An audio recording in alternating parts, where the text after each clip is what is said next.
Hola, antes de comenzar el episodio me gustaría recordarte que he publicado 3 libros. El primero se llama Computación y Programación Funcional, que fue publicado en 2021 y es un libro que trata la programación funcional desde un punto de vista teórico y práctico. El segundo se llama Mentes Geniales, la vida y obra de 12 grandes informáticos. Esta es una obra que repasa la historia de hombres y mujeres que fueron relevantes en la historia de la computación. Y el último, el más reciente, se llama Principios de Programación, donde explico una nueva forma de entender la programación a través de 8 conceptos. Todos estos libros se pueden encontrar en librerías en España o en Amazon, y también en Latinoamérica se puede encontrar a través de Mercado Libre y Busca Libre. Para más detalles pueden visitar mi sitio web camilochacon.com. Estoy con mi casco puesto, mi escudo y mi espada. Y mi capa, por supuesto. Porque este episodio va a ser un tanto especial, pues voy a tratar sobre un debate que sucedió en Twitter y trata sobre la cuestión de si HTML se puede considerar un lenguaje de programación o si al escribir código HTML se puede considerar que estamos programando. Esto también cabe para CSS o cualquier otro lenguaje que sea de configuración, por ejemplo. Pero me voy a remitir a HTML, que fue el que generó la principal disputa.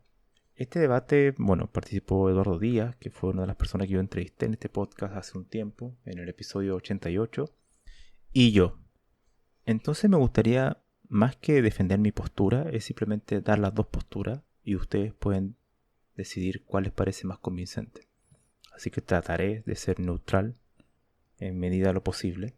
Por otro lado, me gustaría aclarar algo que es fundamental para todo lo que sigue. Yo defiendo la postura de que HTML, cuando uno escribe código HTML o CSS, uno no está programando como tal. ¿Por qué? Porque no es un lenguaje de programación. Ahora, eso no significa que yo esté menospreciando el trabajo de alguien que está haciendo HTML, que yo esté mirando en menos a alguien que crea código en CSS, para nada. Simplemente que nos entra en la categoría de lenguaje de programación. Mi definición es simplemente técnica, no es un tema en lo absoluto en contra de alguien. Porque hay personas que menosprecian a otros porque usan un lenguaje, no sé, C++ con respecto a otro que usa JavaScript, por ejemplo, y lo subestiman por eso. Bueno, eso para mí me parece una tontería y esas personas no tienen ni idea de lo que están hablando. Entonces, dicho eso, me gustaría pasar a definir un poco las dos posturas. La postura de Eduardo Díaz la puedo definir leyendo sus propios tweets, así evito malas interpretaciones. Él dice, abro comillas, cuando estoy escribiendo HTML o una plantilla en, no sé, Handlebars, también estoy programando. No son lenguajes de programación pura, pero hacen una abstracción de algo que ya no tengo que programar paso a paso. Solo declaro lo que quiero obtener. Cierro comillas. Mi argumento contrario es que el hecho que un lenguaje tenga una estructura no presupone que uno esté programando como tal. Porque programar significa que es un lenguaje de programación, aunque suene obvio. Pero ¿qué es un lenguaje de programación? Y para mí la forma más fácil de ejemplificarlo es que es un lenguaje que permite crear otro lenguaje. Y ni siquiera estoy hablando sobre si el lenguaje es Turing completo. Pero sí que un lenguaje permita crear un intérprete, un compilador de otro lenguaje, presupone que ese lenguaje tiene que tener algún sistema de variables, algún sistema de estructura de control, iteraciones, manejo de memoria, por el mismo tema de las variables, estructura de datos. Todo ese tipo de cuestiones debe tenerla para poder crear otro lenguaje. Eso para mí es programar. En HTML o en CSS lo que uno está haciendo está maquetando. Y que está muy bien, está perfecto, es maravilloso y es algo muy respetable las personas que maquetan. Yo, como lo dije en algún momento, en algún tweet, CSS para mí es complicado, yo no lo sé manejar muy bien. Y otras muchas cosas no lo sé manejar.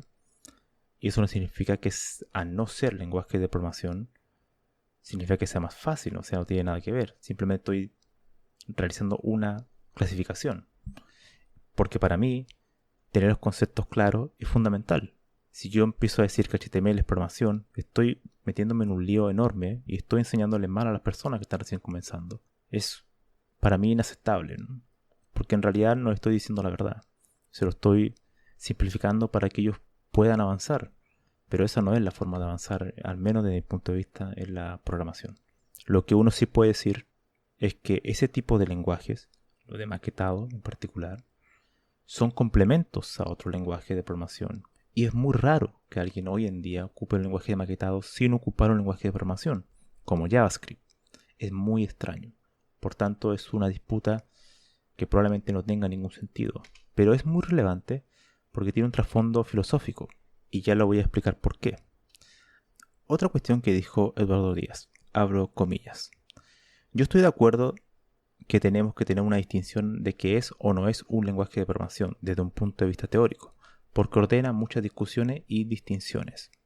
Pero desde el punto de vista práctico y en el día a día del programador eso no importa. Cierro comillas. Y esta cita es crucial para entrar en el tema filosófico de este debate y también inferir que no hay una solución, no hay un punto de encuentro.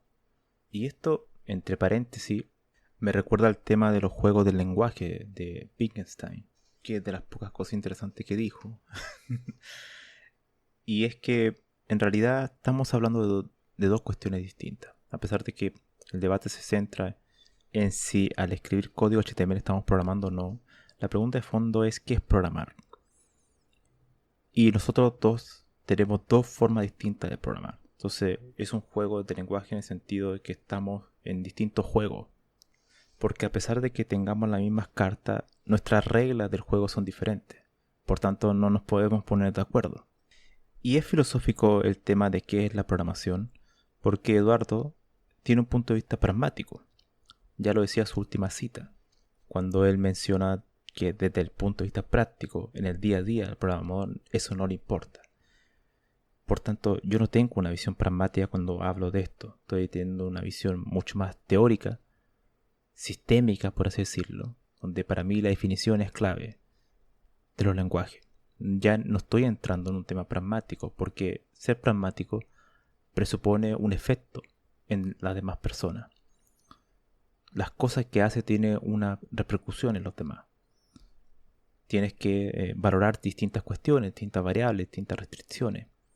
Entonces, puedes tú moldear tus decisiones para que los demás también tengan un cierto, ¿cómo decirlo? Una cierta influencia en base a lo que tú defines. Él está pensando en la actividad de programar misma. Yo no estoy pensando en la actividad. En realidad es como que simplemente no estoy tomando en cuenta al humano, por así decirlo. Simplemente estoy definiendo un concepto que está ahí. Por tanto, son dos formas de ver la programación totalmente opuestas. El punto de vista pragmático es un punto de vista muy ingenieril. El punto de vista que estoy tomando yo es mucho más en el sentido racionalista, teórico. No me importa mucho la actividad misma de la programación cuando digo que HTML no es programar. Simplemente estoy definiendo HTML como un lenguaje de maquetado, tan simple como eso. Y los lenguajes de programación son otros. Y eso no presupone un menosprecio a alguien que ocupa HTML, simplemente porque no estoy hablando de personas, ¿no? Ahora, las dos posturas tienen en parte razón. Depende del contexto de que tú estés inmerso. Si quieres tener una definición clara sobre lo que estás ocupando, es bueno saber la clasificación de las cosas. Tener esa perspectiva para mí es fundamental, porque si no puedes caer en la confusión, en malinterpretar cuestiones, y eso a la larga genera muchos problemas.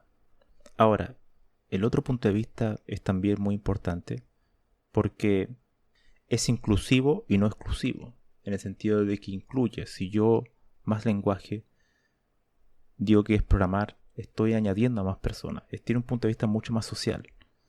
Estás diciendo que más personas están programando. Entonces esas personas probablemente se van a sentir mucho más integradas.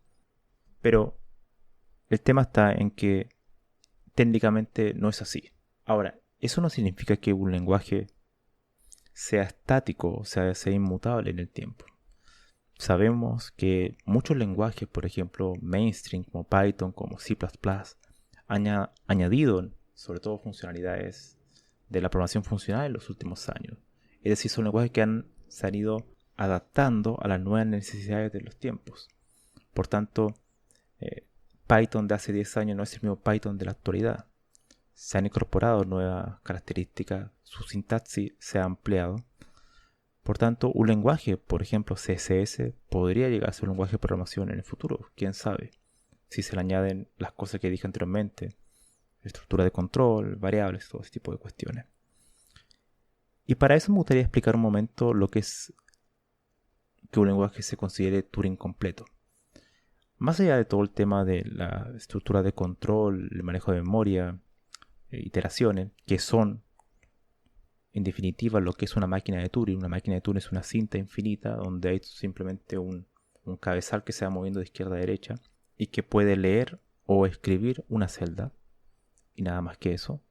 Pero una de las cuestiones también fundamentales de que un lenguaje se considere Turing completo es que tiene el problema de la parada. Es decir, en algún momento el lenguaje podría caer en una iteración infinita, o sea, en un while true, por así decirlo. Todo lenguaje que es Turing completo es un lenguaje de programación, pero no todo lenguaje de programación es Turing completo.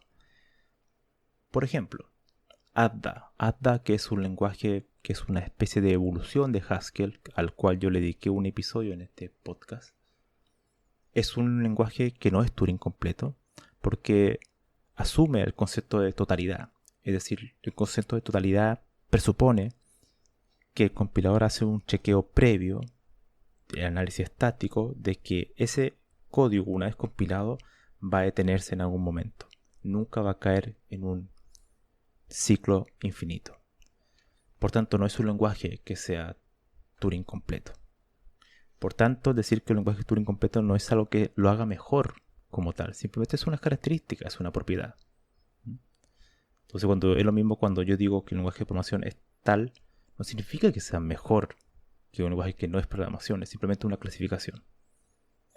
Pero el punto de vista pragmático es totalmente fundamental y esto es algo que no es nuevo.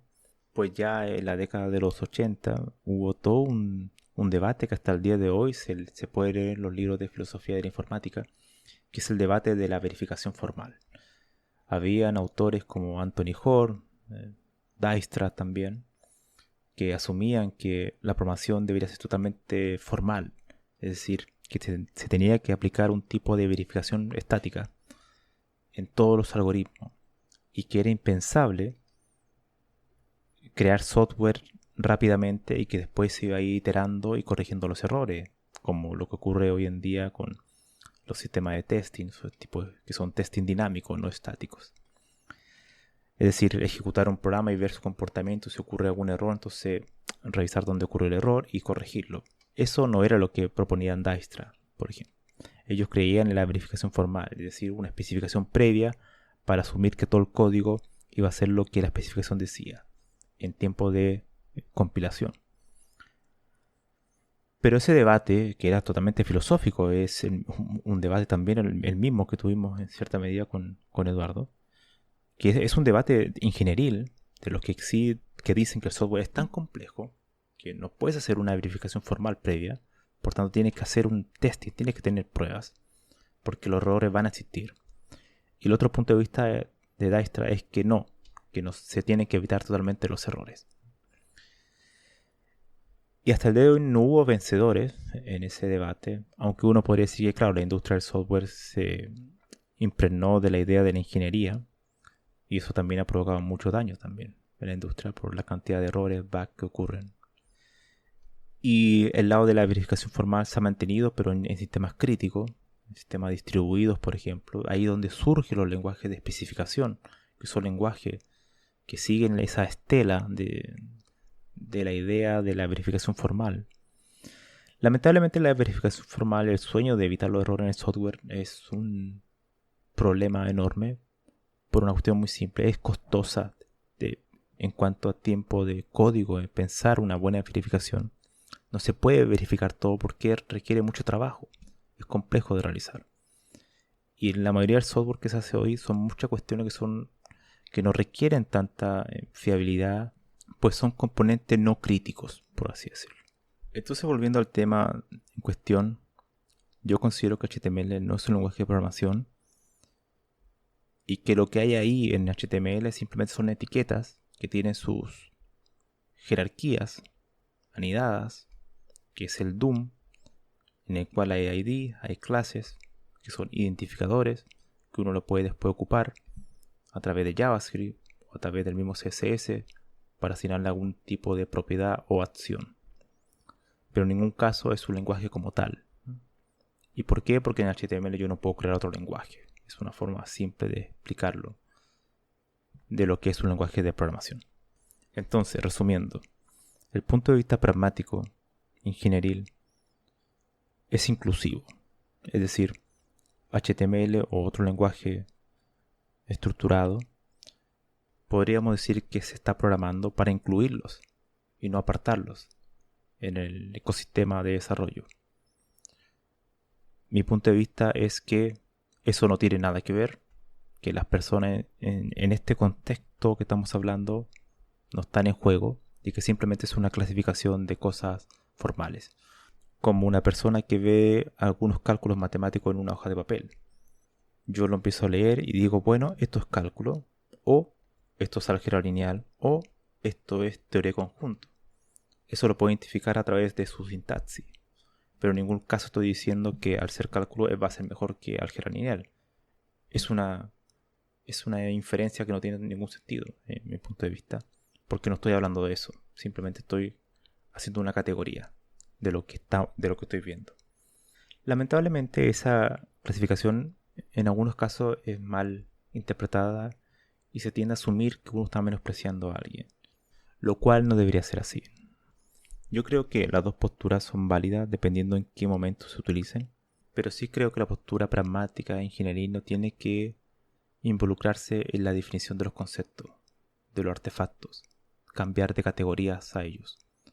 Creo que hay otra forma de incluir a las personas, creo que hay que explicar que existen distintas categorías de lenguaje y que en ningún caso, ninguna de esas categorías presupone que al ocuparla a ti te hace mejor que otra persona. Eso no tiene nada que ver. Simplemente son distintos colores en el mapa, distintas rutas. No hay una mejor. Depende de ti, en realidad, cuál te agrade más usar. Y en muchos de los casos, en la actualidad, uno no solamente usa una ruta, sino que usa múltiples rutas que se combinan entre sí. ¿Qué opinan ustedes? ¿De qué lado están? Nos vemos en el siguiente episodio.